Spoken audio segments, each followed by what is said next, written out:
Welcome to Universal Citizens Media Live Friday webcast. Welcome everyone that's listening here on the simulcast network, YouTube, Facebook, Twitter, Periscope, Twitch, and Zoom. All right, everybody come on in. Welcome to the show. Get in there and go to the participants button to learn how to raise your hand. So we are going to be joined today by Chris Chappell and Neil Franklin. We're going to be talking about martial arts, how it can help in the body and wellness, and create a journey and a path to healing oneself. Welcome, Neil, and welcome, Chris, back to the show. Oh, hi. How you doing? Hi, Andrew. I'm doing great today. So we're here to educate people today. So everyone that's in the chat room, you've heard Chris before come on the show, talk about standing practice and martial arts. We're going to be taking exclusive questions from the chat rooms through Facebook, through YouTube, so on and so forth. So get your fingers ready, learn how to use the chat room so that we can begin to learn from these two masters that have come together. So I want to introduce Chris Chappell once again. Chris, we're going to be doing a retreat October 11th to the 14th in Barbados at the Naniki facility. Yes, right. You will. Yes. We're doing an immersive retreat in Barbados, and the immersion is going to be into how to basically connect with your own nervous system and the internal mechanics of your body and the mind mechanics of your body, how your mind integrates with the body. And it's supported by some other therapeutic tools on the retreat, such as the hyperbaric chamber and ozone therapy, PMF mats, Lucia light training. So there's lots of other supportive therapies that are going to be used alongside the actual physical and the energetic training that we're going to be doing. And then they're going to be learning how to be still. Our last conversation was a lot around what stillness really is. Well, the thing is, you have to have balance in your training. So, and that goes to anyone. If you're always putting out all the time and you're putting out and you're striving, then the balance for that is how do you achieve a state of inspiration, to remain inspired, also to remain healthy while you're training, so that you don't push yourself beyond your capacity. So the methods that I'm teaching are kind of classical methods which are used to smooth out any of the glitches in your own personal body and in your own personal practice. So that's due to the self-observation skills, or you could say the meditative skills that you can gain and conjoin with your physical practice. So that's going to be the main crux, is how to actually get some real meaning out of your own personal practice and become your own observer, be able to listen to your own body and become your own guide, so that you're not always having to, look at yourself from the outside in, but you feel yourself from the inside out and how you move. And so the stillness practices, which come from the Taoist philosophical school of thinking, are about how to do less to get more. That doesn't mean you don't do anything. What it means is, how do you actually access the opposite states of relaxation? How do you use relaxation to make sure that you don't burn out? You don't burn out, overtrain. Overtraining is just as bad as undertraining. So what the stillness practices help people to do is to identify personal weaknesses or personal glitches. And if you can overcome those, then you can become your own personal trainer, or your own therapist, your own osteopath, your own meditation coach. So, and this is how you were able to. And this is how you were able to meet Neil. Neil came to you, and he was on a walking stick, I understand. I was I was totally unable to walk unaided with a stick due to a hip injury through martial arts, which I sustained around 1993, and battled my way through it with the usual gung-ho approach that you've got to just push through injuries. It's about no pain, no gain. And I'd met Chris in 1986. And what were you practicing then? I understand you practice Sistema now also? Sistema came much later on. And the initial practice was fueled out of the Bruce Lee boom, where everybody was trying to go out there and emulate Enter the Dragon. Right? For those of you who were at my age group, which is about 55. And it was a very hard style all the way through. I had damaged the body, basically. In simple terms, damaged the body through not having an awareness of the body. And no proper nutrition. Well, nutrition is a hard one because you have to define the word proper. At the time when I'm young and 20, you probably have about 500 different dietary pieces of advice coming at you daily, and you take them all, right? Because you're so keen to learn. So at that stage, it didn't really matter. I followed any diet that somebody suggested. So yeah, probably no proper nutrition or no consistent nutrition. Consistent, that's the better word. Yeah. That's a better, yeah. And no consistent nutrition plan, training like a maniac, and just battling through injuries. There's no thought about, the internal part, or the internal awareness part, came later when I'd stumbled across the word chi.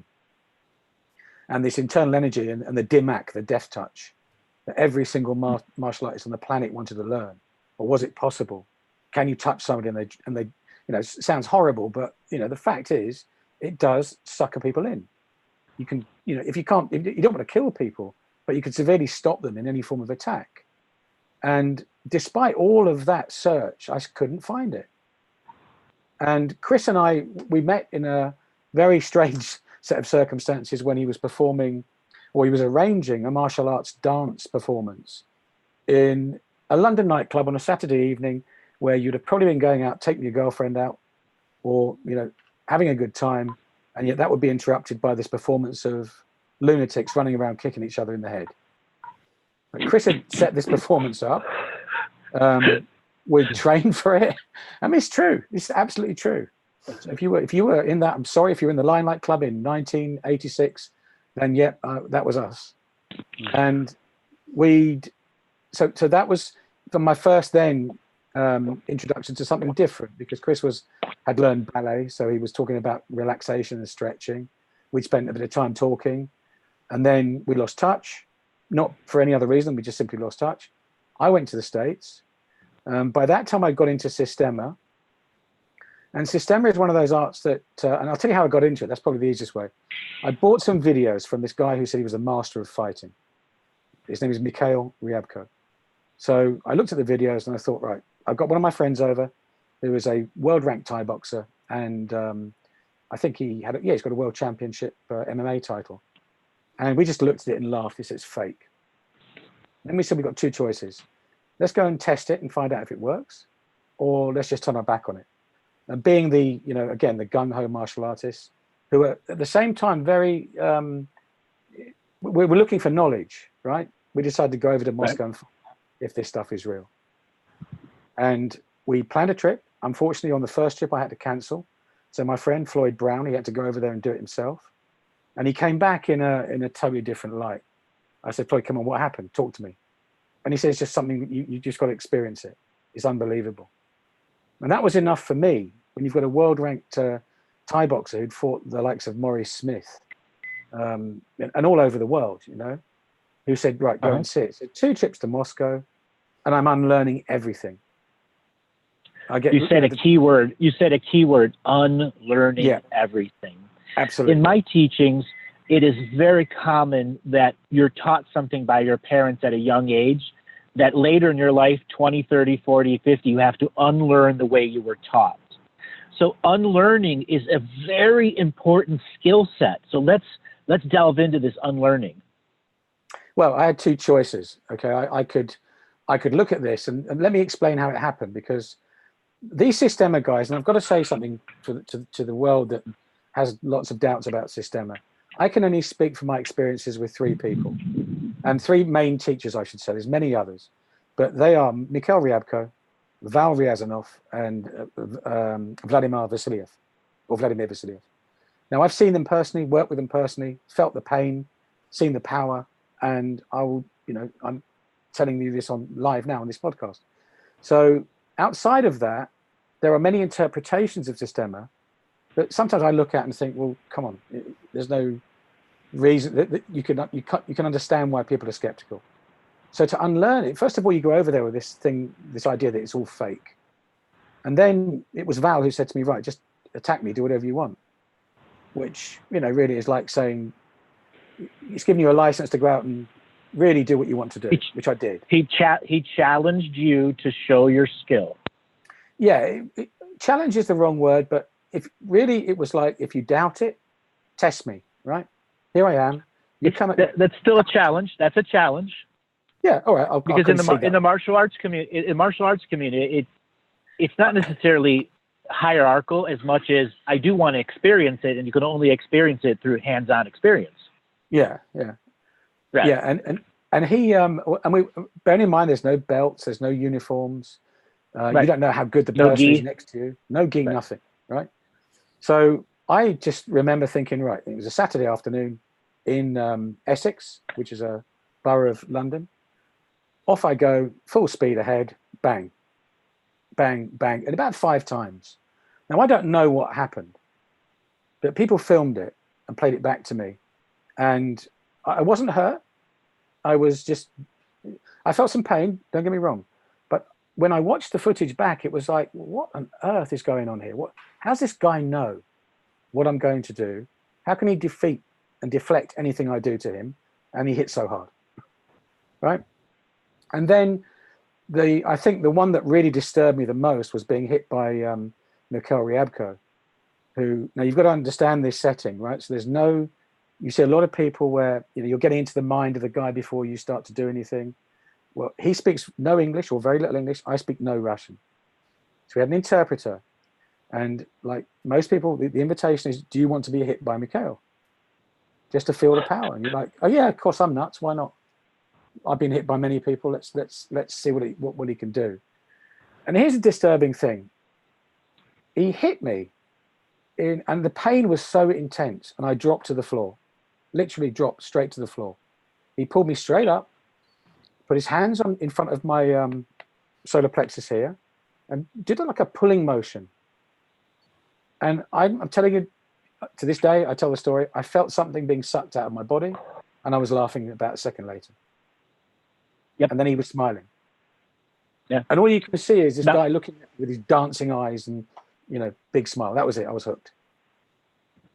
So I want to bring in Chris here, because this is called an ab reaction, something Chris has studied many times, and I have had in my own healing sessions, even live on radio, where you can literally pull things out. And these are blockages within energy meridians, the mental, social, spiritual, or just something internal within you. So Chris, that reaction where he literally just pulled something out. Yeah, well, okay, there's a specific way you could look at this. And from my point of view, and I've had similar experiences with internal martial arts masters that I've trained with in China. And the thing is, when I first, for example, came across like Tai Chi system, and I had a Tai Chi master flinging me around and me trying to actually block he was doing a knee technique to me, and I was trying to block it. And every time I blocked his knee, I just flew across his garden. It was like hitting a spring. And the thing is that when you meet somebody who actually has a command of relaxation and a command of their mind and their breathing, now what happens is that kind of, if you think about all the training that Neil had done, very, very intense training, that leaves a trace in the nervous system. So what happens is when somebody actually hits you with relaxation, is that instead of the power actually hitting the surface of your body, the superficial layers of the body, it actually goes right deep into your organs. And so you're getting quite strong reactions. And the pulling out really is, I personally don't see it as kind of really like magic, but what it clearly is that if somebody's nervous system is more highly strung than someone else's, and then you get whacked by someone who's more relaxed, is their force goes deep into you, and then they can kind of pull it back out. Now, this is where it gets into the kind of meridian theory, because if you think of, I mean, if you have a blood flow problem, then you're going to get like numbness. So it makes complete logic that somebody can actually make a gentle movement or a pulling movement, and it has an effect on the meninges and the nerves, and also on the energetic aspect of a human being. So the strength of the person's mind, the previous training people have done, means that they will react very differently to how they're hit. So people react differently when they're hit, depending on the amount of tension that they already have from how they've been training their body. And of course, there is lots of things within martial arts which are interesting. And you mentioned the word abreaction, which is that we can train in a lot of our fears. We can combat our fears by creating like an armoring, a tension. And so we train in a very tense way. And then someone who's really relaxed can like bypass that. They can basically switch you off or trigger you. They can trigger you to get more tense, so you react in a stronger way, or they can switch you off. You know, and I mean, I can talk about one particular teacher I had who literally, he said to me, he said, right, I want you to just really tense yourself. I mean, I'm going to hit you in the abdomen, like the solar plexus, and just below the solar plexus. And he said, you tighten everything so that I can't actually get any purchase. And basically he hit me in a very relaxed way. But what happened was my body, my defense just switched off. All the tension I created to stop his blow, it was like somebody just took a switched my nerves off, and his fist went right through into my body, and I felt his knuckles touch my spine, and he pulled his hand back out. And I just realized that if he had bad intent, he could have broken my spine with that hit. And so that's a similar kind of story. Thankfully, I'd been doing a lot of relaxation. I think it was 10 years older, 10 years previous, and I've been hit like that. I don't think I'd have been in a very good state. So the key is how, what kind of tension do you have, and can you let it go? Can you flow? So I call this tension, suspension, and retention. Now, when one's doing energetic healing, there are certain people who are in a high amount of retention of charge and polarity, suspension of action, or something else stuck within the sinews. Now, what you were describing, the on-off, when you look at Chinese acupuncture and you're using needles, you're taking energy from the body and helping it radiate out into the aura. Now, martial arts has something very similar, where it's trying to take some form of stuck energy and bring it out into the aura. And I believe in Neil's abnormal experience, he had a rapid removal of energy stuck inside the organs that needed to be out in the aura. And I have seen this in healings. And I think this whole on-off scenario that you just talked about is the key to understanding how martial arts and the daily practice of stillness can help you learn to turn yourself on and off, as well as bring these energies out as part of your practice of learning what chi is for you. I mean, that what you've just said there is very important, because what was said to me afterwards through an interpreter was that Michael, the English translation of Mikhail, obviously, would not leave the strike in you. And that's something I've never heard that before. Despite having acupuncture and Chinese medicine for a very long time, it had never been explained to me like that. He said you could not leave the strike in you. It will do you a lot of damage, so he has to pull it out. And when you're teaching people and you're striking people, you have to be very mindful of this one thing. So that was certainly a changing moment for me. Life-changing. So in that mindfulness of you can't leave a strike, and the old paradigm of you constantly taking hits and hits and hits, creating damage into the body. And now we have you on a walking stick, and Chris gets a hold of you. So Chris, why don't you describe to him the type of work that you were able to do and how that helped him go through some breakthroughs? Because there's a lot of people who are right on the edge of coming to the retreat. They've got some physical injuries. One of the reasons we wanted to bring Neil on is to show that anyone can recover from just about any injury with the right amount of focus. Well, yeah, I mean, you have to appreciate everyone's an individual, but in my mode of thinking, when I it was many years before I saw and met Neil again, and I'll be honest, when I saw him, I was quite shocked at the amount of pain he was in. I mean, even if you have an injury and you can then, let's say, release 90% of the pain that you have, so that you can have some, because your body can't heal when you're in that much pain. You know, you have to be able to relax enough so the body can and activate its own self-healing mechanism. So all I did with Neil is what I've done with some other people who've had issues with necks. I work with necks, hips, pelvises. Is that I using quite often touch and then manipulation. I do a lot of corrective work in standing because I want people to integrate in their normal life, which is standing up and walking about, rather than just doing a treatment which is lying on the floor where it's very passive. So what I did was I did some active work with Neil, and you never know how people are going to respond, and it's a two-way street between myself and whoever I'm working with. So it's, if people do the work, you can continue with the work and you can keep refining it. The most important bit is getting the inspiration, or certainly the feeling that you can make changes, and you can, and everyone can make changes. How far you're going to change is up to the collaboration between you and the person you're working with, but you can get amazing results. And I was just very happy that Neil responded really well, considering the amount of pain he was in. I was very shocked, and but we made some headway, and Neil, he ran with the information. But that's his martial background. His background in training was he wasn't going to half do something. He was going to fully do it. And we worked sometimes remotely, so yeah, I mean, long may it continue. So it's for me, I get excited by working with people like that. I love it when people make changes. So for people out there that are right on the edge, you have some injuries, and a lot of people that are listening are in a lot of chronic pain. And one of the reasons we put this retreat together and brought Neil on and has this opportunity for people to come to learn these techniques and continue the education at home. Mm-hmm. Now, Neil, you have this martial arts background. You were able to run with some of the techniques. What did you begin to notice as you started this type of work?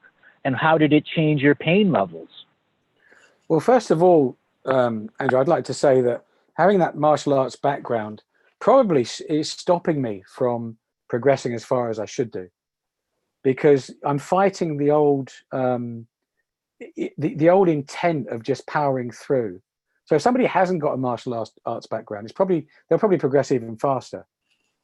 But for me, it was more of I've got to break. It's hard to explain. But when you've got this injury that everybody tells you have no option but to have a hip replacement, none. Okay, that's it. So you've got two sides of the coin. I was living in the States for 10 years, and over here, it was very much, well, over here, well, come to me when you're crippled and you can't walk and you're dependent on painkillers, you can't sleep. In the States, it was all about, well, we'll do you tomorrow. Okay. So you're constantly fighting that battle within yourself that I know in my heart the body can heal itself. I know that. I've got to break through the mental barriers within myself to allow myself to, or allow that body to heal itself, if that sounds correct. And Chris has unlocked that, or he's unlocking it. He's probably going to have a much harder time with me. It is absolutely correct. If the body is not ready to heal, and the mind is ready to heal, there's still an opposition and a resistance and a state where surrender is still needed. And surrender is a big part of learning stillness too. And that's the challenge I had with standing. And the first standing posture Chris put me in his studio. And bearing in mind, I live about 3 hours on a train journey from Chris's studio. And just that commute alone, where I'm sitting down on a train, 3 hours of no movement, you get up, then I have to walk down the tube system or the subway in London, which is not designed for anybody who's got injuries. And you're up and down stairs. I eventually meet Chris, get to his studio. I'm already exhausted. And then he puts me into a standing pose, and my entire body now is shaking. And I'm having a reaction like I've never. So like the Mikhail Ryabko reaction when I was hit, and I experienced that intense pain and then release. Chris put me. 1 minute I'm standing normally, the next minute I'm shaking intently. He's holding me, And then about literally, I would say within, and Chris, you have to correct me, 5 minutes, I was walking up and down the studio.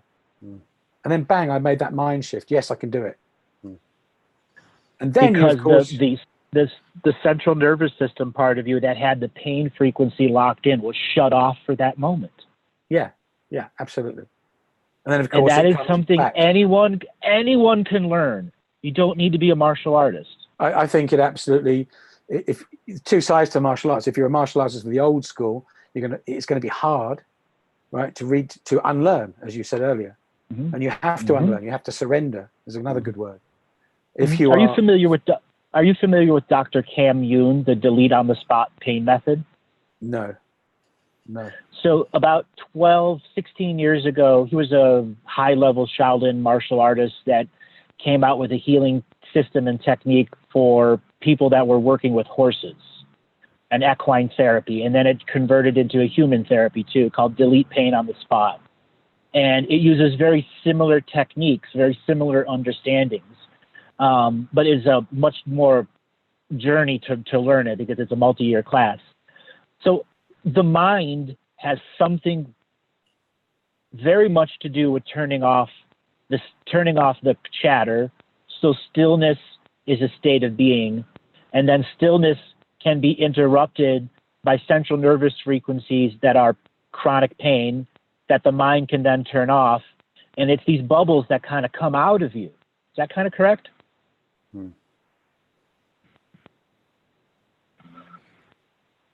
I mean, Chris? I think that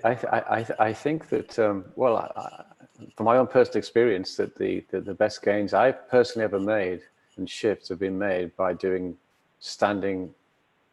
what would we call stillness practice. It doesn't mean you're actually still. What it means is you're working to gain equilibrium inside your body. Now, it goes through the nervous system, it goes through your mind stream, how your mind is, and you have to be prepared to go. We want to run away from pain. I think you have to run into it, not necessarily attack it, but you have to merge with it, and you have to then go so far in it that you find inner space. You find space inside that triggers a whole different configuration of how your nervous system works in conjunction with your mind. It's no longer zeros and ones. The central nervous system is no longer programmed zeros and ones. It has a much higher capacity to give information and end old information streams, like chronic pain. Yeah. I think you can go and I think a lot of what we think is pain is really our fear of pain. It's not actually avoidance. Pain. Yeah, avoidance. Yeah, it becomes it's like the expectancy of pain is more painful than pain. So I think right. That's why torture is so effective. Yeah.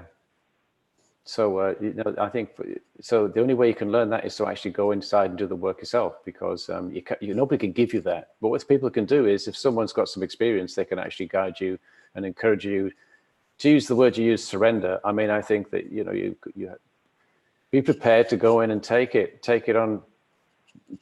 what's there. See, you have a martial arts background where taking a punch is beyond minor to you. Just even at quarter power. There are many people in the audience who've never experienced a punch. And that's why I use the term surrender, but at the same time, the teachings are still about standing in your space. And there's a way to surrender inside your space for an experience that is on the verge of your unknown, and you're just battling your fear, false evidence appearing real inside yourself. Until such a time, the central nervous system program or pain is out-created with your own journey to stillness itself. Yeah, I mean, we can hold on to things, or we could let things go, and a punch is just symbolic of you taking something in. And if you're relaxed, it's like a drunk. Someone who's drunk that falls down doesn't really, they might get hurt, but they get back up again, and they roll with punches. Drunks are hard to fight because they're so relaxed. So. the point I'm trying to make is that you don't have to take a punch. You can roll with a punch, do the Ali thing, you roll with the punch, you ride the punch, you escape from the punch. You don't meet things head on. You circumnavigate tension. So in martial arts you move like the butterfly and sting like the bee, and you can make that a part of your guided imagery. The thing is, just don't exist. If you can make yourself like space, then how can people hit space? I mean, if you can make yourself amorphous and soft and fluid, then you can mold to what someone's doing. And that's what Systema does. I mean, if you look from Systema, it does that. I think that in the internal systems in China, there are people who have taken things to maybe a slightly different phase, because I don't know how far that the Systema guys have gone. And I certainly, in the internal martial arts systems, there are people that have taken practices to the point where that, they're soft, but when you become soft, the body becomes incredibly strong. That's what I experienced, to be honest with you. And I think there's another thing to talk about, that people just taking punches is just my choice, or is a choice of martial artists to go out there and test themselves in one arena. But life itself, you're taking punches every day. Most people I see in my life and in my business life and what I do now is that they're in pain. They're probably in more pain, actually, and it's probably a deeper pain. And in some ways, the physical is a welcome relief. And one interesting thing with Systema is they used to use a Cossack whip, which when you see it, you think, hold on a second. Now, what am I going to do? What am I doing in Russia with a mad Russian and a whip, who's now going to ask me, he's going to teach me, in his own words, how to move. And you get hit by this whip, and it's all very controlled, by the way, but you experience this intense physical pain. And the advice, or you're told, breathe, relax, breathe, relax, breathe, relax. And after a while, you're not even noticing this stuff. And then you come to the evenings, which are always spent by having a nice dinner and then a sauna. I probably learned more in the sauna about life and martial arts than I ever did in the gymnasium. And I think that's when you start to really go deep within yourself, you realize that the battle really is only within you. And that's across life, in my opinion. Mm-hmm. And they were always talking about how you must not damage the nervous system. Mm. And the battle's within you. The battle's within you. That's such a giant, giant statement. So many of my callers suffer from the battle within, be it internal demons that they created by themselves, constant nagging self-depreciation. Yeah. And when one can do something like what Chris was describing, using the philosophy and entering space and becoming space, how can you punch space? Yeah, exactly. You bring a form of philosophy and internal solidity by using space as your greater example of how to take a punch. Now, for a lot of people who are going through, let's say, cancer recovery, and they've been on chemo, that's a burning, terrible pain that I've seen so many people go through. And having internal practices like these, if they're taught to them before they even go through the journeys, they can have such a different recovery phase. Absolutely. Absolutely. It's well known in China. I mean, Qigong is used as is in the recuperation from chemo because it deals with pain. It's also if you've actually basically learned some techniques before, some practice before you've actually had any interventions, whether it be Western or herbal or acupuncture. I mean, usually in China, you get a combination of treatments. And Qigong is one of the treatments, which is to actually help you to be able to cope with pain. So you're recalibrating your nervous system so that you, again, you're dissolving the expectancy, and also in creating more blood flow. Oxygenation of blood, good oxygenation, good blood flow. These are all things, energizing the organs with blood, calming the nervous system. All these things are of huge benefit if you want to heal. And it's used in China. Qigong is often used in conjunction with herbal, acupuncture, sometimes chemo and surgery. So it's used a lot in those terms, in terms of recovery, and to great effect. So, for pain relief, it's superb,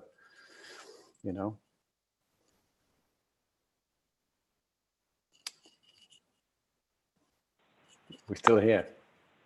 I'm still here. So Yeah, Neil, so- what kind of pain relief can you give an example? Reduction in swelling? What was it that showed you that continuing this practice was giving you the results you were looking for? Well, actually, it became I really didn't take any pain relief I'm against drugs, and really, I don't want to shut down the body's natural healing process. And what Chris taught me actually became pain relief by default, because whenever what happens with my hip is sometimes I'll make a sharp movement, the hip will spasm, and it used to take a week, literally 1 week, with no intervention of drugs. And the drugs would, at the time, that would cure that would be Aleve, which in the States is the over the counter available. It'd probably take about 3 days of Aleve and I'd be able to walk again. But when the hip spasms now, and so without the drug, it would take a week. So that's a week of laying in bed, using a stick or crutches at the absolute worst case. But now the hip spasms far and far less. And I probably get a little bit over exuberant and try and do things now that I shouldn't do. As Chris is always saying, look, you need to slow down, let this thing occur in the right time and the right space. So if I get now into that situation where there's a spasm or a really sharp pain, I'll just go into a standing posture and relax. And you can just stop, and you can just absolutely go through the journey and just it's literally release instantaneous. Yeah, instantaneous relief. Yep. And then I will, because I think, all right, that's great. I'll keep doing it and doing it. I was at the soccer pitch the other day with my son and walking along, put my foot into a little pothole, and that was it. Hip went, not severely, because again these moments are now much less and less. Immediately, I just got my hip out. I said to my son, "Carry on walking." It was about 15 to 20 seconds of standing, Chris, and I slowly started to walk again. And then, unbeknown to anybody else, I was standing on the sidelines watching him play. I got into another standing posture, single leg standing, on my damaged hip, and about, I'd say 15, 20 minutes, gone. So that is my, I don't like to use the word pain relief because it's doing it such a misservice, but that's how I relieve the pain today. And I can do that with any. Tremendous story. That's a tremendous story. And Chris, this is what you're going to be training on at the retreat that's coming up October 11th to the 14th in Barbados. That's what I do. That's what I do. That's how I teach all the time. I try. I mean, for me, it's how quickly can I get you into a good postural optimal position for you to get what you want, basically, whether it's relaxation, whatever you want. You can use it for your mind, you can use it to calm yourself down, you can use it to heal pain. So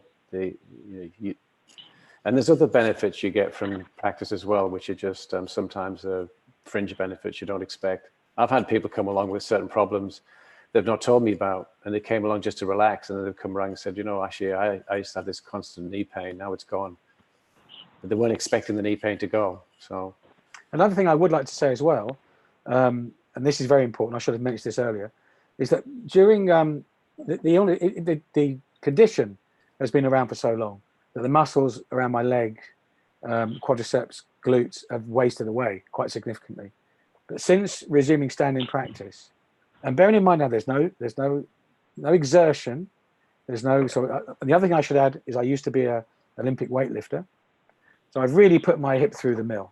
Okay, but using standing meditation as taught by Chris, the muscles have started to regenerate.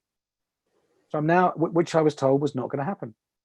So now I'm starting to regrow the muscle tissue, which is incredible. So these atrophied muscles are coming back because the standing position is using like an isometric journey to re-strengthen them, grow slowly? I think there's definitely an isometric component. I mean, Chris, you have to correct me. There must be an isometric component to it. But every time I feel that and I want to tense because that feels good, I think, and Chris has said, no, relax more, relax more, relax more. And I feel myself now, I'm able to actually get into the muscle and feel it. So I can feel now when my quads are, like Chris has said, you've got to let your quads relax. I said, well, come on, I'm standing up. I'm 200 plus pounds. How can they relax? He said, well, just let them relax. Put your mind into your quads. Okay, fine. Let's put my mind in my quads. And absolutely, it worked. Now I've got that, I mean, the intuition to be able to feel where the tension is in the body, and certainly in that hip. And I'm probably, you know, look, I'm probably overdoing this. We live so far away. Chris and I don't get the chance to meet. So if I was with him daily, I'm sure I would be in a totally different place right now. And apart from the emergency phone calls, which I do give him occasionally, Chris, you've got to help me out right now, over the phone consultation, which he does, right? I mean, I have to say it's remarkable. And I'm living proof of it. And that's why we're bringing Chris to our live retreat, October 11th through the 14th. So people can begin to learn these journeys into the mind, body, and spirit as a complex organism that can be understood through stillness, through that next practice. Now, a lot of people in my audience are very powerful empaths, and then they get overloaded by the world. And when they come to specialized retreats like this, they learn that their empathy, once they achieve stillness, that they can put their empathy like into their hips, like much like Neil just said. So there are many people in the audience who will become natural at this thing because the outside information is turned off in the retreat format. You have all of these other healing systems that are around you with the corrective posture stance. So you can go from that 11th to the 14th in what a normal state's supposed to be like, and then learn how to turn your empathy back on and not be overloaded again. Now, a lot of people, they have jobs that keep them stressed out or sitting 8 hours a day. Retreats like this are going to be godsends for those people who are stuck in those types of journeys. So, Chris, during these retreats, you're going to be teaching them the standing practice, as well as there's going to be mindfulness meditations too? Yeah, in the morning, before the actual the Qigong session starts, there's going to be a preparation. There's a preparation and mindfulness of the training, which is the emphasis in mindfulness training traditionally within the monasteries and with all Buddhist traditions is you start to work with the body, and the reason for that is so that you bypassing your critical rational mind, which gets in the way. And so that's preparing you so that when you come to do the standing work, that you actually have a bit of a heads up. So you're going to be doing some sitting work and maybe some lying down meditation. And then you're going to be going and work into how to integrate the presence of awareness into standing. And then from the standing, then we go to moving. So it's a kind of a progressive training. Qigong training is a progressive training. You're progressively working from the body, and you're going straight into a calm state of mind to be able to reprogram. And that's how, when if you just to refer back to Neil, you can't change what you can't feel. And by putting your mind in your body is you actually, the attention of your awareness going into your body and resting there, what it does is it switches on nerves which have become dormant. So within the deep tissue around the bone, the deep mechanoreceptors around the bone, and fast twitch receptors, slow twitch receptors, all the different types of pain receptors, you start to switch these things back on. Not because you're consciously doing it, because when your mind rests in your body and then you start to move from a state of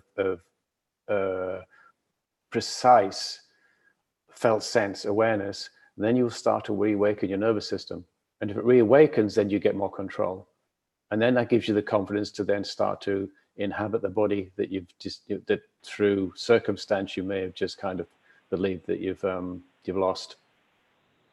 So, and that's in the retreat. That's what we're doing. I'm going to teach you classical Qigong. So basically, it's going to be how to pattern your mind, how to get your mind to integrate with your energy, which meaning your nervous system, your blood, everything, and in a very pragmatic way. And I don't really mess around. There'll be no mysticism involved in this. This is just going to be very practical. Is that get inside, rest, then move, and then. So let's say we have somebody with chronic pain, chronic fatigue system, and it's like they only have a few hours a day where they can really stand up.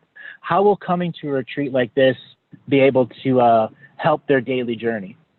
You have to the key is to actually learn principles, to learn felt sense skills, get a handle on what it is that you're attempting to do, and get some experience in your body of what that is. Now, healing isn't a matter of you standing for hours or doing qigong for hours, because your life is exercise. So you can integrate anything. Once you have a principle, you can integrate it in your office, in your car, in the supermarket, wherever you go. You could, like Neil was talking about, he integrates his practice when he goes to see his son's soccer match. So life is practice. You don't have to have formal settings. You don't have to do hours of practice. But what you do have to do is to do 5 minutes really well. And that's the key. The key is to get 5 minutes and understand how, if you can do something for 5 minutes of really good quality with good integration, then you can build on that, and that can become your default position. You want health to be your default position. And on that point, Chris, I couldn't do a minute at first. Yeah, that's right. I could barely stand for 1 minute. Yeah. And then I slowly worked up. But when you make those little small, sorry, Andrew, go ahead. Those of you that are right on the edge, I know you're listening. And I know I got a lot of people who are in chronic pain, and I have a lot of recipes for wellness that includes colon cleansing, that includes understanding of detoxification of the body, mind, and spirit. And when you come to retreats like these, you have a whole different form of education that you can add to your repertoire to help reduce your chronic swelling, your chronic pain, by entering this form of stillness. So go to unifiedhealthsystems.com or go to info@unifiedhealthsystems.com. If you guys like to sign up, you send an email right away to Michael, and we'll be able to get you lined up and signed up to come into this incredible retreat, where you'll also be able to experience pulsed electromagnetic therapy, hyperbaric chambers, flotation chambers. So after you've done your standing practice, you've done your meditation, you'll be able to go and use these devices that will aid you in your healing journey even further. We're bringing these immersion-style healing retreats because we want to bring as much education to you so you can take it home and apply it.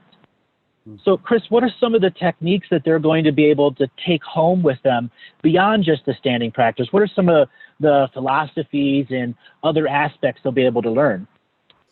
Well, the basic set I'm teaching is a set that actually is well known in China. It's actually connected very closely to the system of Chen style Tai Chi. Well, it's called Hunyuan Chen style Tai Chi. So the Hunyuan Qigong system was developed by a man who's a great healer and meditator. And so I'm going to be teaching the foundations. So pretty much what I'm going to be teaching is the foundation of any Qigong system, the guts, the generic movements and how they work on your meridian system, how they work directly and simply. So for example, you don't need 120 movements or 130 movements or 200 movements to get the benefits of Qigong. If you understand the groundwork, the foundations, the founding principles, then that's what I'm going to impart. So from this retreat, if you can pretty much apply this to any Qigong, because it's the guts, it's the alphabet, it's the foundation.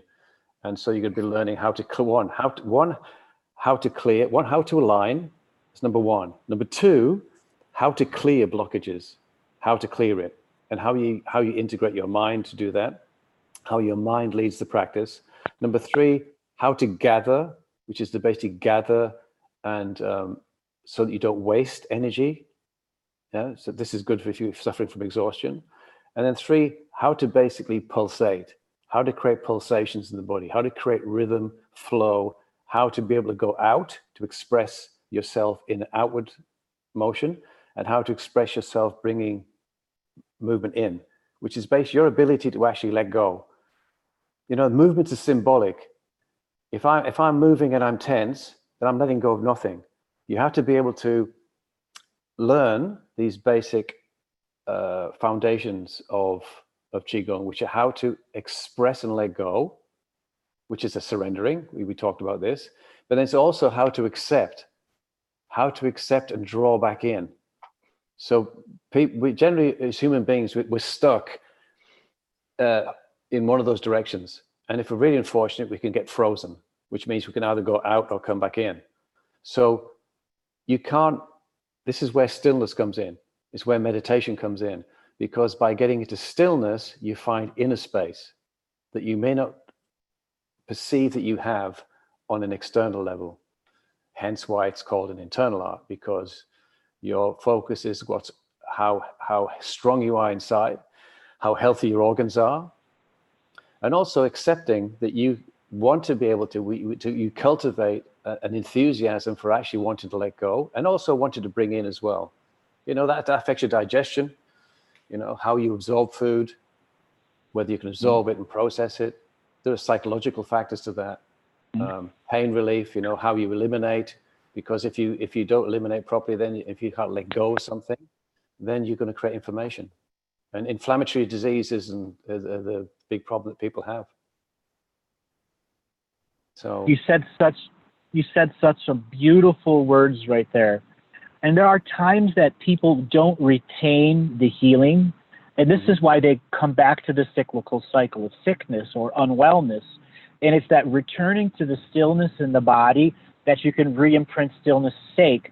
And then all the internal learnings that come from stillness as being a part of your daily journey, instead of chronic pain being the journey. Yeah.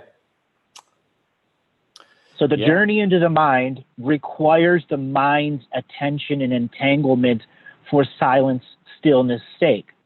Then there's a moment where you break through the silence and stillness and you have aha moments that become intense healing moments, that become intense expansions. Some people call this Kundalini. I think you have a different way of describing it, though. Oh, me? Yeah. I mean, you know, those aha moments that we all have when the internal reveals something to us. Yeah, because, well, the thing is, I don't think you have to create anything. I think you just have to get the hell out of your own way. Very much agreed. Yeah. With you know, I think that everyone, I don't care who you are, I don't care anyone on the planet, is you can be the author of your own. I could put it, you know, I think that to have an authenticity in what you do means that you're actually working with what you've got. And I think everyone has an immense amount of strength, an immense amount of power. Not the power that we would normally accept as power, but actually the innate strength that comes, that we all have. And I think that you just need to get the hell out of the way so that we can actually, you can change. Nothing can change when you're in the way. So whether it's your mind is in the way, your emotions are in the way, the combination of the two, or all three, the body, if you're wound up and tense and frozen, then it's a state, and those states can always change. But you have to be willing to express yourself and engage in something rather than nothing. You know, we live in a very fragmented world now, and I think we're in a huge danger of fragmentation, where people's attention spans, you know, as Neil told me, in marketing terms, people have go to websites, and within 8 seconds you've got to basically do the whole sales pitch. And if your attention span's that low, how the hell are you going to be able to feel what's going on inside yourself? You know, let alone allowing yourself to expand in that infinite frequency. Well, yeah, bringing more and more of your light in to your blood cells, which is the chi of the body. It's the life force, the qui. Yeah. Now that qui is our internal, it's our quintessence. It's what makes us who we are. And there are times where chronic pain breaks us down into the mammalian instincts, which makes it difficult for the mammalian mind to enter stillness itself, because it has created all these loud noises to occupy the central nervous system so that stillness isn't there. But it's still the body's way with all these loud noises of saying something's wrong, something's wrong. In stillness is that biohack right away into determining what these frequencies are so that you can feel through them. You can use your empathy for yourself. So many of my callers are disconnected from the capacity to empathize with themselves because that fractured world has fractalized their own fractal. Well, I think people externalize their experience onto the outside world. So of empaths, the thing about empaths is that they see other people going through what they go through, and they kind of think, well, you know, what can I do? We're all like this. So it can become quite nihilistic, you know, very kind of, you know, fatalistic. You know, your empathy, I mean, what is, you can have empathy for other things outside yourself and have no empathy for yourself, really. So, you know, to kind of quote in terms of, you know, I studied Buddhism quite extensively with a well-known master, but the big thing within Buddhism is that if you have no kindness for yourself, you'll certainly have none for anyone else. And there's no point having, you know, if you think you're a bad person and you're trying to be nice to people, but really you really don't like yourself, then you're in a world of pain. And I think that's the big problem with people, is that really we really don't like ourselves. I don't care, and again, I don't care who people are. I think at some level, what gets in our way is that we don't like ourselves, and we have no kindness. So empathy is useful if you are an empath, because it gives you the capacity to feel other people. But the problem is when you start judging what's going on outside of you and then becoming fatalistic about it. But if you take control and go, well, okay, this empathy, I'm going to actually be kind to myself, then that's very useful for you. And you can actually break through these fatalistic or attitudes if you are prepared to relax. You're not going to die of relaxation. No one's died of relaxation since the dawn of relaxation. It ain't going to happen. Okay. Not in my watch. It ain't good. You're not going to die of relaxation. Yeah. Yeah. No one's going to die of relaxation. So Neil, what do you think about that? No one's going to die from relaxation. Well, I'd love to try it. I'd love to get that relaxed so I could get close to it.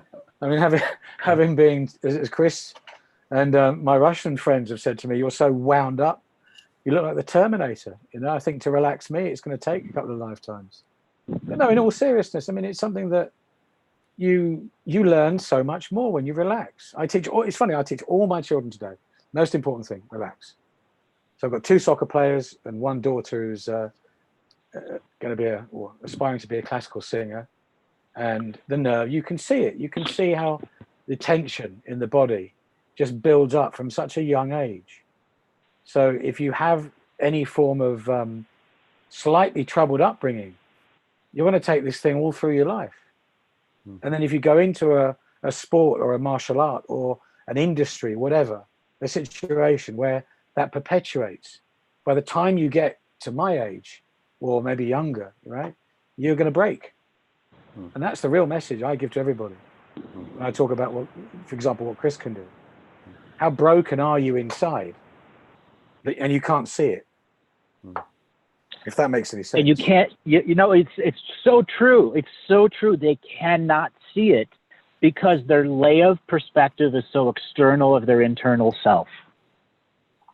Yeah. And rediscovering the internal starts in stillness, in silence, in quiet, being comfortable in your own body, and knowing when those internal demons or internal programs of self-depreciation, you could be doing this, all of those things that are trying to create alpha mind, and that's not the state of mind you're trying to be in. You're trying to enter that theta state, that high delta state, without triggering the sleep paralysis part, so that lucid dreaming is still a part of that internal art.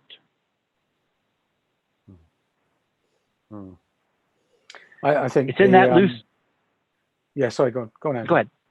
No, I was just going to say state.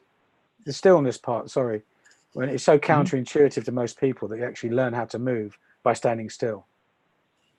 That's the one thing Chris Beautifully put. They learn how to move by standing still. Yeah, that's what he explained to me. Only now can I feel it. So sorry, Chris, took me a bit longer than expected. Yeah, it's okay. But that's it. That's it in a nutshell. And therefore, you'd have to say, well, is the opposite true? Gain experience stillness through movement. You probably can. Absolutely. Yeah. Mm-hmm. All right, so guys, we're going to go on our break right now. So, Robert, how long is our break for this show? It will, excuse me, 10 minutes will be our break. Okay. Starting as soon as we go. All right, everyone. So we're going to go on our break now, and we come back. We're going to continue this incredible conversation.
Hello, my name is Chris Ray Chappell, and I'm going to be teaching in Aniki, Barbados from the 11th of October for 3 days, an intensive on Hunyuan primordial Qigong. This is a classical energy work set, which is primarily meant to open up all of the energy pathways of the body and to actually get you into your essence. Now, the idea of this set is it's going to open every single joint, muscle, every bit of connective tissue, the sinews, the organs, the spine, access the blood flow to the brain, creating a homeostasis. Now, Qigongs classically are meant for either health, power development and strength, and often for meditation. So the application of this set is broad ranging.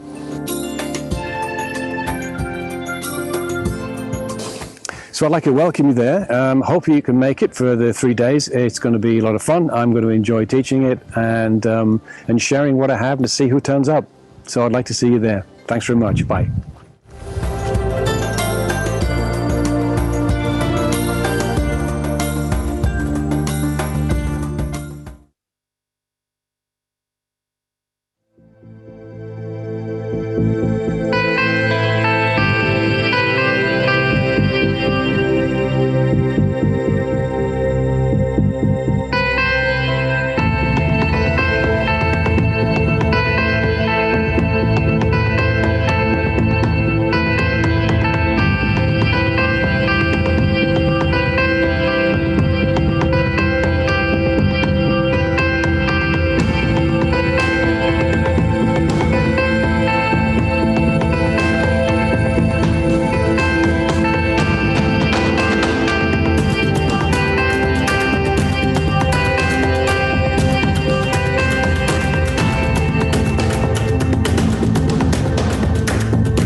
Baby steps for adults, drug abuse.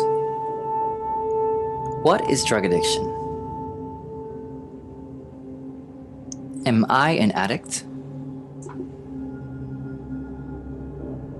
Who does drug addiction really harm?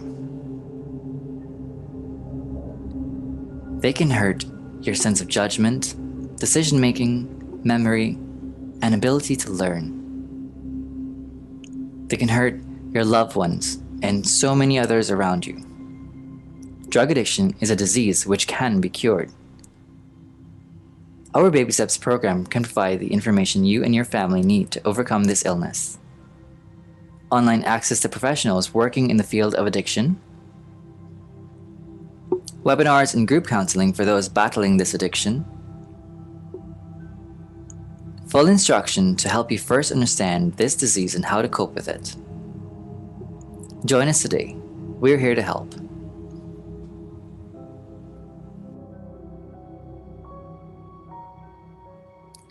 Baby steps for adults, codependency. I can't live with or without you. I just want to look good for you. I would do anything for you. All popular words to famous songs. But guess what? They all indicate someone in a codependent relationship. Codependency is an addiction to another human being. You will see a strong relationship between codependency and negative physical side effects, which can manifest in violence towards your spouse or partner. If you're in a codependent relationship, you may need help.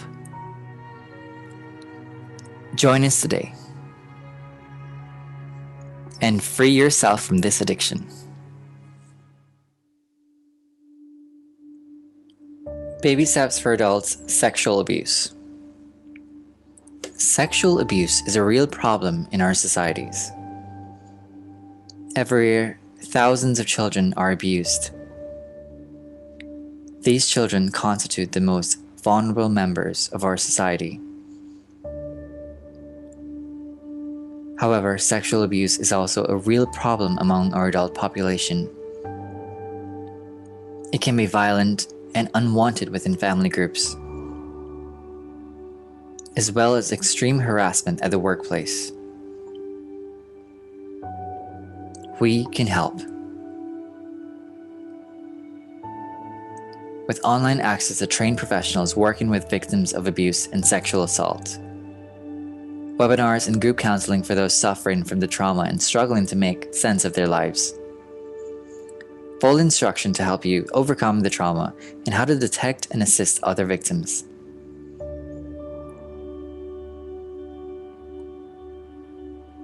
Protect yourself and your loved ones.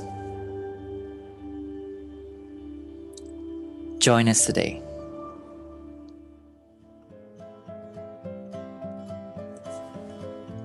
Baby steps for adults, communication. Hey there. Are you reading this? Do you understand me? Oh, great. Then we're communicating. So what is good communication? Expressing exactly how you feel. Being personal and one-on-one. A simple touch or gesture of love. And what is poor communication? Screaming and shouting. Belittling others. Violence or verbal abuse. Would you like to learn to be an effective communicator?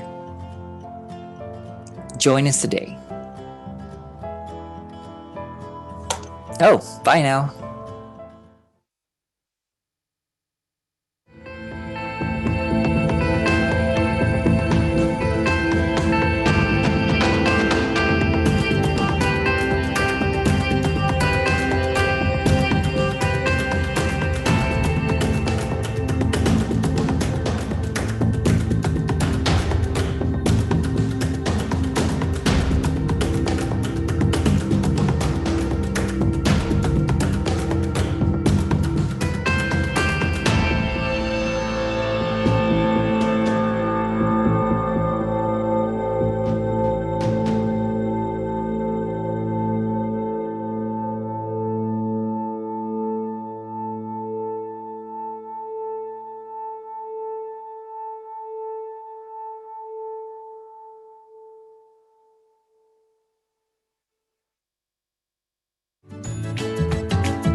Welcome back, everyone, to Universal Citizens Media Live Friday webcast.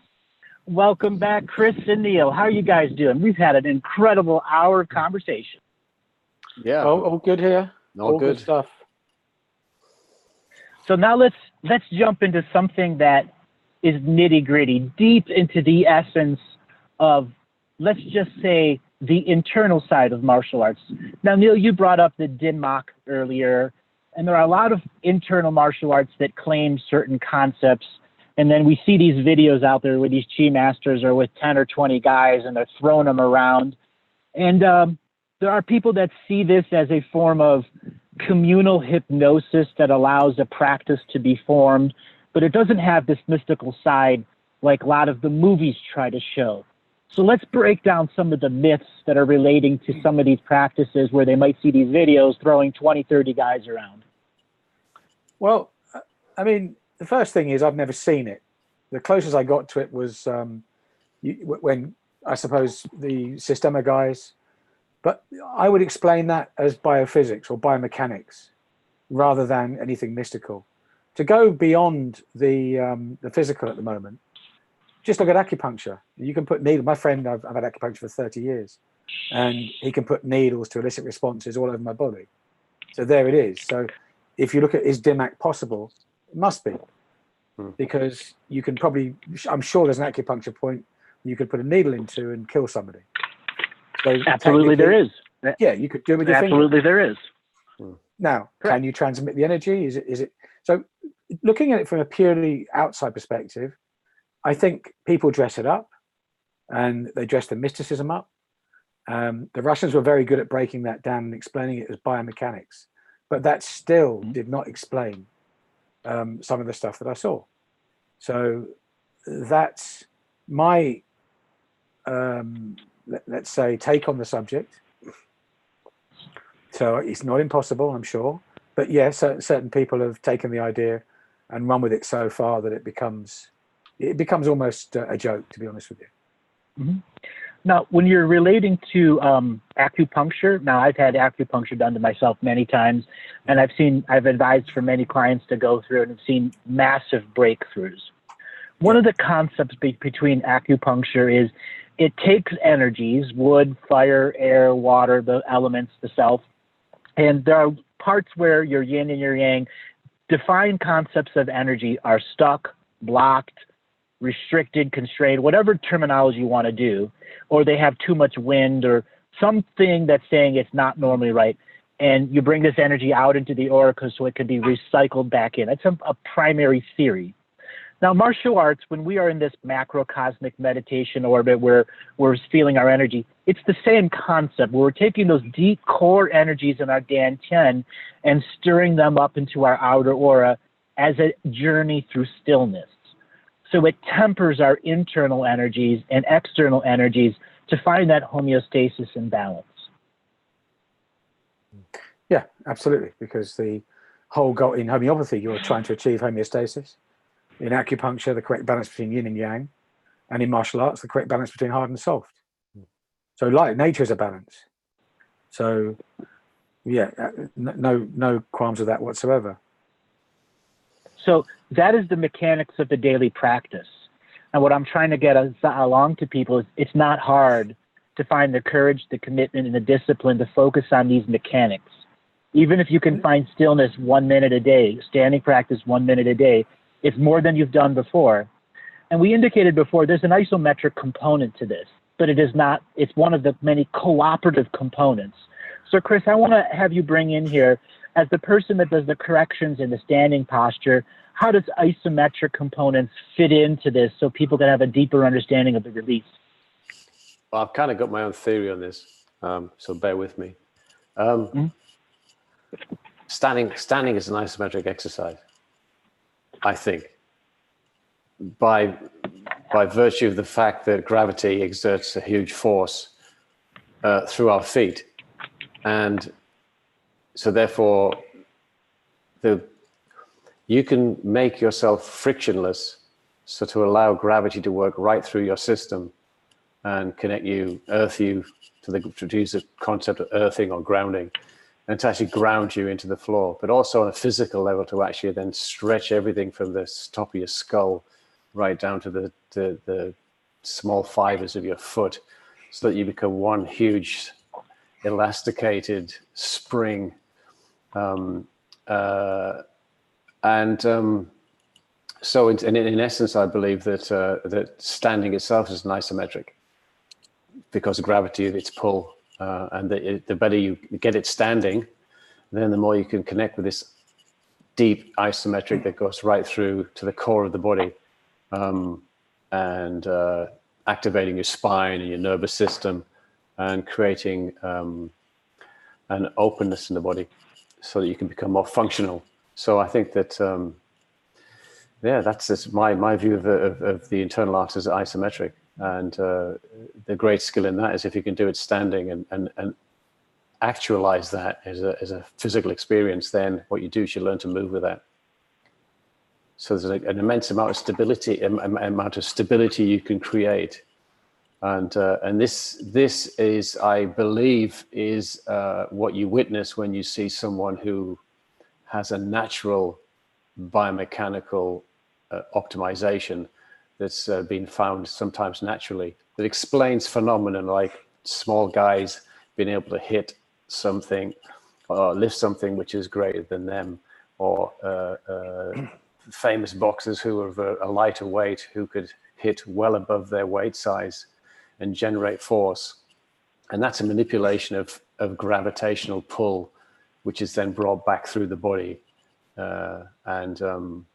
Some people, I think, get that quite naturally. Other people, and I think with the Chinese internal arts, I think that there's guys that spent their lives developing these principles of alternative training the deep sinews. What one of my master, when I trained with a famous Tai Chi master in China, very, very famous within China.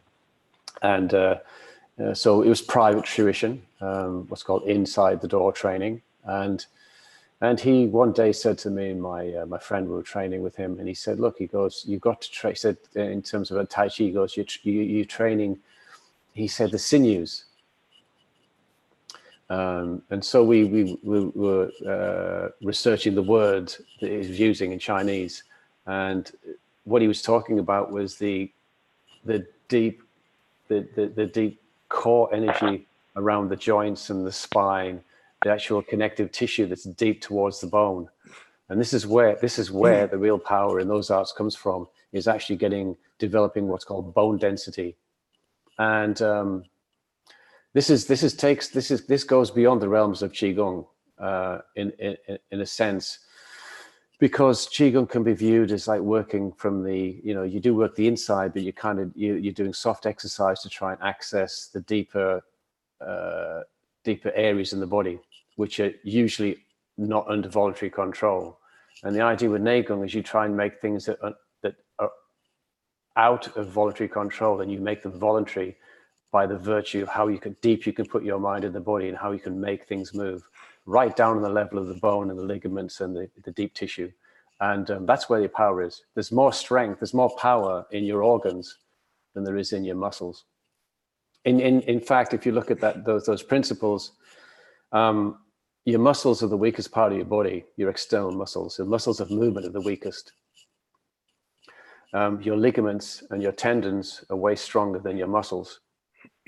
And your organs are way, way stronger, produce more energy than everything. So the health of your organs, along with the strength of your mind and how your consciousness interacts with those things, can give you strength which is beyond the normal. It might seem strange, or it's not mystical. I think it's beyond our normal understanding, because we don't integrate generally, or believe we can. And this brings you to the point when you get people who, under great stress, do amazing feats of strength, like lifting cars off people that have been, under cars, and somebody lifts the car up. So it's in the realm of those possibilities. And I think if the human body is really integrated, then somebody with a slight frame can certainly outperform someone with a massive frame. with big muscles, because that's not a real, from a Chinese perspective, so from those arts, internal arts, that's not considered to be a real indication of your strength. Your strength is what you've got inside of you, what's under the bonnet. So therefore you could have a body that looks like a Ford Focus, but if you stick a Ferrari engine underneath it, then it's different. You're different, you perform differently. So yeah, I think there's a lot that human beings can do, but you have to believe that you can do it.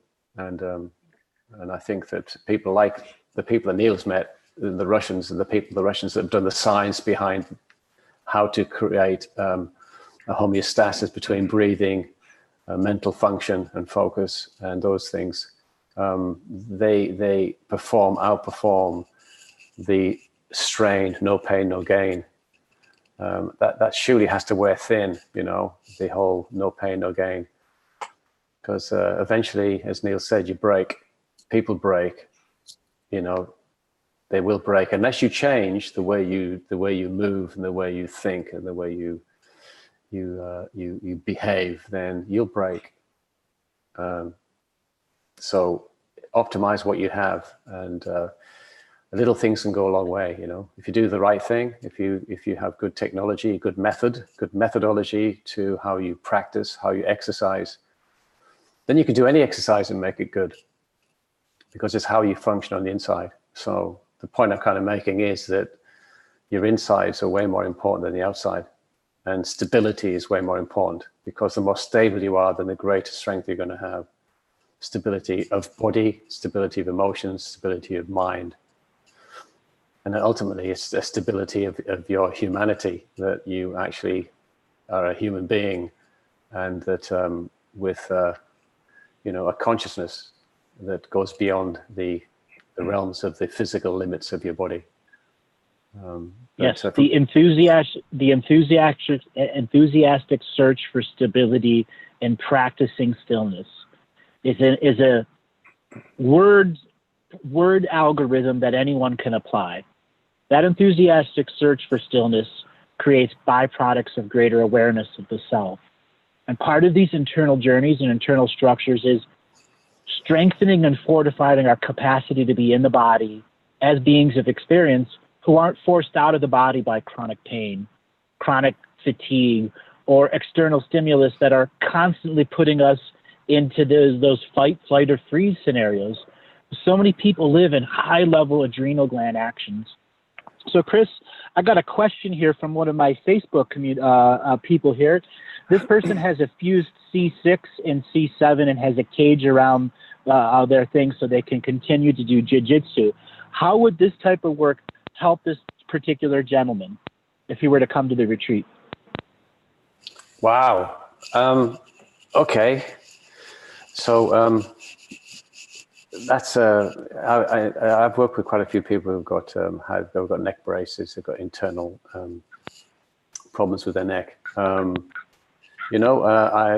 Hats off if you're going to continue. I don't know if you roll on the ground, but to actually continue with a martial art under those conditions is amazing.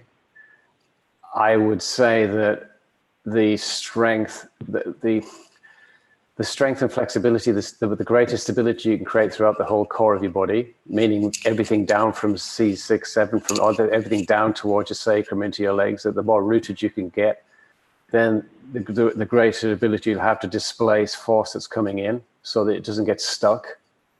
So anything that's going to make your body integrate is going to be helpful.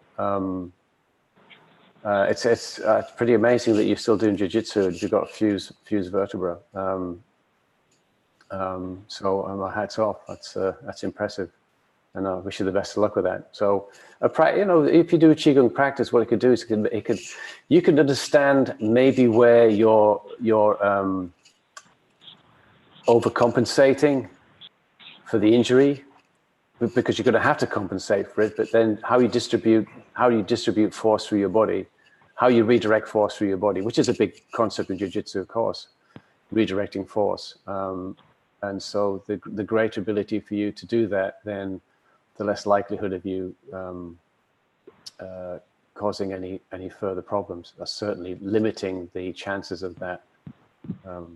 Obviously, I don't know exactly how you train or what style of jiu-jitsu you're doing, or whether it involves groundwork or to stand up. I'm kind of assuming you'd be doing stand up more than groundwork, but that's a guess. I don't have any continue. I just grabbed that question out of the Facebook. I have another question from the Facebook chat group. So this particular person is suffering for depression for 20 years and has been on depression meds. How would this retreat like this help this person? Okay. All right. Okay. My experience with depression is that the depression actually, it has a very strong physiological component. So that what happens is that it's a bit like the body becomes a repository. In other words, the body holds the depression as a holding pattern, if that makes sense. So your body internally adopts a constriction. Now, the constriction itself gives you a certain feeling, and the feeling is this heavy feeling of being stuck. It very strongly affects your respiration. So that, your respiratory function is going to be affected by your mental state. So by working with the body, there's plenty of data out there on this. I mentioned this on another show, the work of Bessel van der Kolk. I suggest you get the book called The Body Keeps the Score. And the whole concept of this is that, and from my personal experience as someone who's suffered from depression, is that I found that by working with my body, I could bypass my head, and by changing posture from using mindfulness of the body as such, or the term I like to use was watchfulness, watching and using the felt sense. By making adjustments inside the body, you can affect the blood flow, the oxygen flow, and you can lift your mood and stimulate a greater feeling of calm in the body. So you can affect your body that way. And I can't make statements and guarantees, but certainly in my experience, and people that have suffered who get a good bodywork system, a self bodywork system, whereby you work with your body and learn how your body has patterns of holding. If you can mitigate those patterns of holding for yourself, you can lift your mood.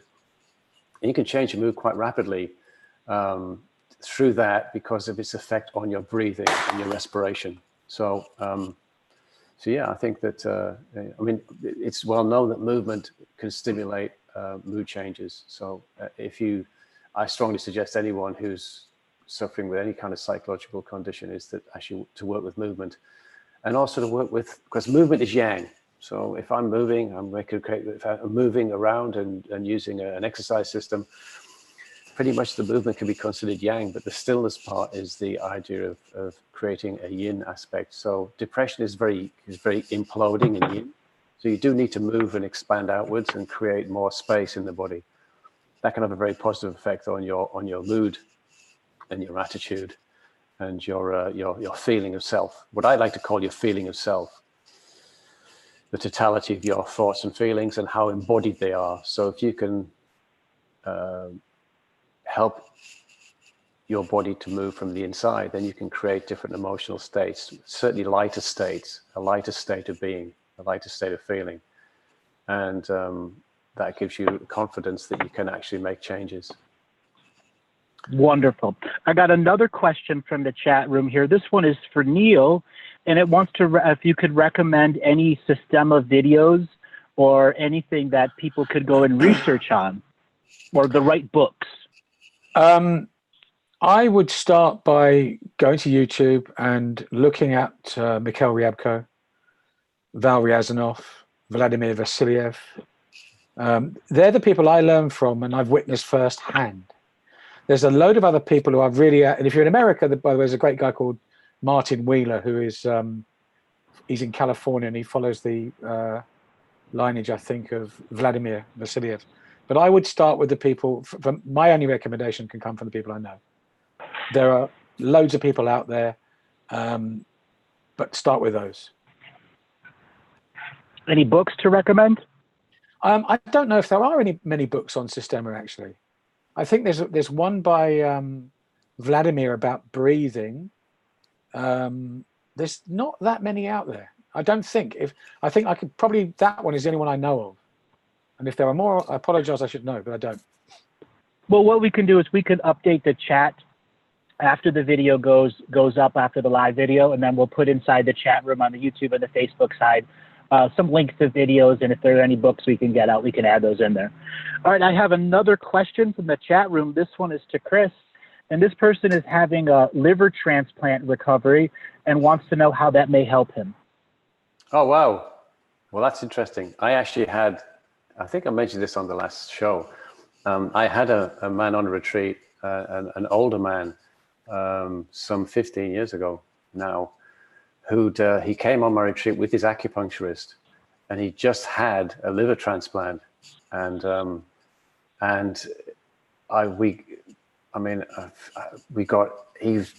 got amazing results from that. His recovery was, to the amazement of his acupuncturist. He said, I don't know how many needles I'd have to put into him to get him to do this, but he recovered. It's fantastic for organ recovery. Fantastic, unbelievable. And I'm saying that because on the retreat, I thought, my God, this guy he was bent double. He couldn't sleep at night. He had to sit in a chair most of the night when he first came on retreat. And by the fourth day in, his acupuncturist said he was sleeping in bed all night, and he couldn't actually sleep more than 2 hours in the bed or an hour a night. So he had fantastic results. So from my experience of actually teaching someone who had a liver transplant, I was absolutely blown away. And it's one of the things that really built my enthusiasm and faith in the power of what you can do. So, yeah, I mean, if you want to come and retreat, wow, I'd love to work with a liver transplant person. It'd be fantastic. Yeah. We got a lot of questions. This next one comes from the Twitch Discord chat room. And this person had a motorcycle accident where they have a shattered pelvis, broken L2, L3 3 years ago cage. They want to know how this can help them sit better because they can't sit normally. Wow. How could it help you sit better? He said he landed butt first at 40 miles an hour. No, okay, yeah. And so the cage is right. Okay. What actually happens when you have like traumatic injury, like that, is that your body, you get the surgery, and quite often, sometimes you can end up with pain and discomfort. And yet, from a physical perspective, the surgeons have done as much as they can, and they can't see any other recourse. From the qigong point of view, you can physically heal like a bone, but yet the energy that's connected to the bone can still be stuck. So this can have quite a strong effect. So what I'm really saying is I can't say unless I see someone what restriction is, whether how deep the restriction goes. But what you can do is you can certainly clean out as much as possible any blockages. And certainly what I mean by that is to affect pressures and internal movements that can actually put nutrient and detoxify the tissue in and around the areas of injury and in and around the areas of where you have scar tissue. So, I mean, if I had anything like that, then I would certainly just be any traumatic injury, then I would 100% be just doing shitloads of standing practice and getting my mind in there to see if I can get things to move on a cellular level.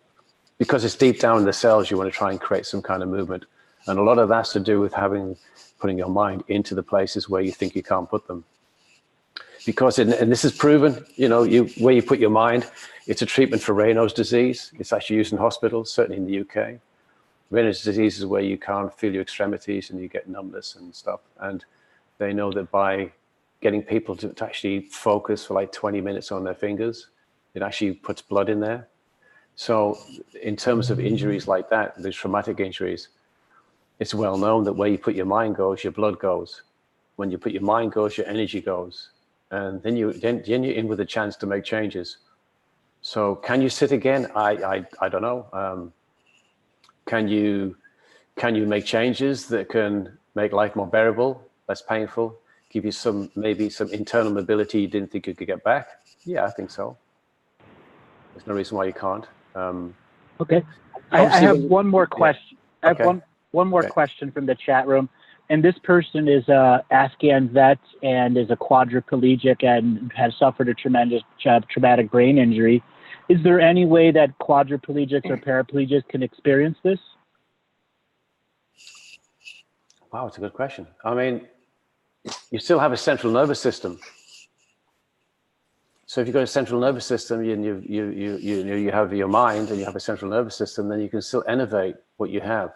And in terms of, I mean, obviously I don't know the severity of the, without meeting people, but what impresses me is when I watch the Paralympics, what inspired me, in fact, it actually inspired me to do some personal research in terms of like practices and looking at paraplegic in the Olympics and what they achieve. And to be quite honest, I think they can do things better than people who are able-bodied in many respects.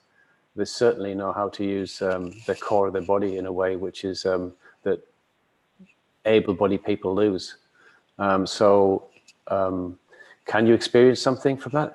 Yeah, well, I don't see why not. You have a central nervous system still. So you can still do work and you can still have experience. There's no reason why not. Wonderful. I got another question. This is another person with an illness. Lady, hold on, she had 2 C-sections, and the last C-section went terribly wrong. The child lived, but she still hasn't recovered from the C-section. The question being, is there something that can be done? Yeah. Is there any information she might be able to learn or something that might help her tip the journey and then come to the retreat? Well, I mean, there's lots of kind of interventions and other things you can try.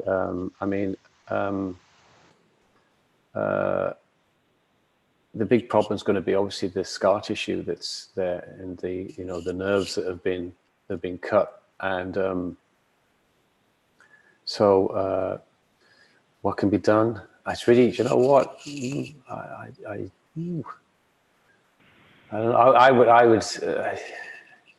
I mean, it may be too painful, like abdominal massage or visceral manipulation. Someone who's good at visceral manipulation can manipulate the organs underneath that may be a benefit, because sometimes obviously it's the underlying structures inside inside the body and the connective tissue that's become congested and twisted. And so sometimes those can be unwound through maybe visceral manipulation or so somebody's got a strong sensitivity to be able to like work through layers of tissue and abdominal massage. But I don't know whether that is pertinent to the person who's asking, depending on the degree of discomfort they have. But that is one thing that I would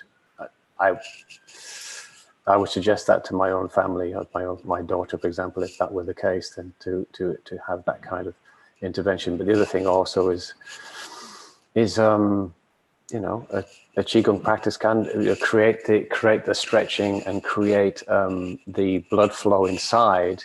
So if the movements you make are gentle enough, then that can create an increase in blood flow to the area to maybe help to increase the healing in the abdomen. And the other thing is pelvic alignment. is what's happened to the pelvic diaphragm and then the internal structures around the sacrum. So obviously we're leaving tension in around the sacrum may also create space for more healing to occur. But that would be something that you'd have to be hands-on. That would be hands-on adjustments to affect those kind of changes. So I'm a hands-on kind of person, so it's very hard to second guess people's conditions. Sometimes things can shift sometimes things can shift easily, sometimes they're a bit more complicated, but because sometimes there can be more of an emotional trauma than the actual physical scar of the damage, and it's a different form of unwinding it. Yeah. Oh yeah, absolutely. I mean, I've had experience of that, of people who actually held on to how could I put it, performers who've had injuries that have finished their careers, and then years later mentally couldn't get over the injury. They got over the injury. They didn't get over their attachment to leaving the profession. Yes. So what happens is then you basically say, okay, so say I'm kind of quoting from someone I met whose knee had exploded, who was a dancer. I mean, literally an exploded knee, and who was finding Qigong practice very, very difficult, which as a professional dancer, you'd think that would be pretty easy to do Qigong and to learn a piece of choreography that's going to help you heal. But this person was very, very, very, was having a real hard time, and was recommended to talk to me because of my dance background. And as I was talking, I said, so how long ago did this injury happen and your career finish? And it was, I can't remember exactly how long, it was years and years had passed. And I just looked at this lady and I said, well, you never stopped dancing. To which she broke down. You never stopped dancing. She broke down and she just wept and she said, you're the first person that understands what I'm feeling. And I said, it's time to let go. You stop dancing. Because she'd never stopped in here. She hadn't stopped. And so she was in pain. So a lot of her pain and discomfort and was as you had mentioned, it wasn't physical. It was psycho-emotional. And that was the issue. So, and sometimes that's all it takes, right? There's one tiny little switch changes everything. And that's really what you're looking for. In my experience, that's what happens when you stand. You get little just epiphanies, aha moments where you can help let go of some of the constriction that one puts on themselves. Mm-hmm. Mm-hmm. Yeah. So guys, we have had an incredible conversation, and we want to invite everyone to come to this retreat October 11th to the 14th in the island of Barbados. You can contact Unified Health Systems info at unifiedhealthsystems.com. This retreat will be $2,000 for the 11th to the 14th. It will give you all the training that Chris has talked about, as well as access to the Unified Health Systems healing system. We're integrating this retreat so you could have an immersion healing, an immersion experience where stillness, the science, the technology can all interact over these days, these many days, and you'll have opportunities to have your own aha moments. So I want to give an opportunity for Neil. Do you have any last words that you'd like to impart to the audience? All I would say to anybody is you've got to go internal, right? That's the one thing I've learned now at the age of 55 that I wish I'd learned at 25. And I think anything that anybody's suffering from, you've mentioned a load of conditions over the last hour or so, whatever, hour and a half. And each one of them can be, if they can be certainly improved. And that, for me, the improvement of my condition has made me feel 100% better and put me on the path to believing it can be cured. Right? So that in itself is for me a life-changing event. So go internal, learn to, I don't know, I think the word is you've got to believe it. That's the hardest thing. You've got to take yourself out of the belief system and put yourself into this mindset that, yes, you can do this, you can change, and you can get rid of chronic pain. you can become much happier within yourself and everything else we've talked about. Wonderful. Is there anything, would you like to leave a way for people to contact you if you want to have any further conversations? Yeah, my website is Neil, NEILJC, Franklin, FRANKLIN.com. Please, let me know your thoughts, anything, any questions, anytime, and I'll be happy to chat to you. All right, thanks a lot. Chris, any last words you'd like to give for the audience? No, just thank you for giving me the opportunity to really voice my experience, because it's my personal wish is to have a voice that suits the predicament that Westerners have in trying to decipher what seems to be esoteric information and make it practical and pertinent to people in the 21st century as we go forward. So, and I'd like to thank people for you and everyone for the opportunity to talk, and I'm certainly be looking forward to teaching people and helping them on their journey. Wonderful. And remind everyone, October 11th to the 14th on the island of Barbados, info@unifiedhealthsystems.com. All right, everyone, we'll be back this coming Tuesday for another live Universal Citizens webcast. Thanks a lot, everyone. Thank you. Thanks. Thank you. Cheers.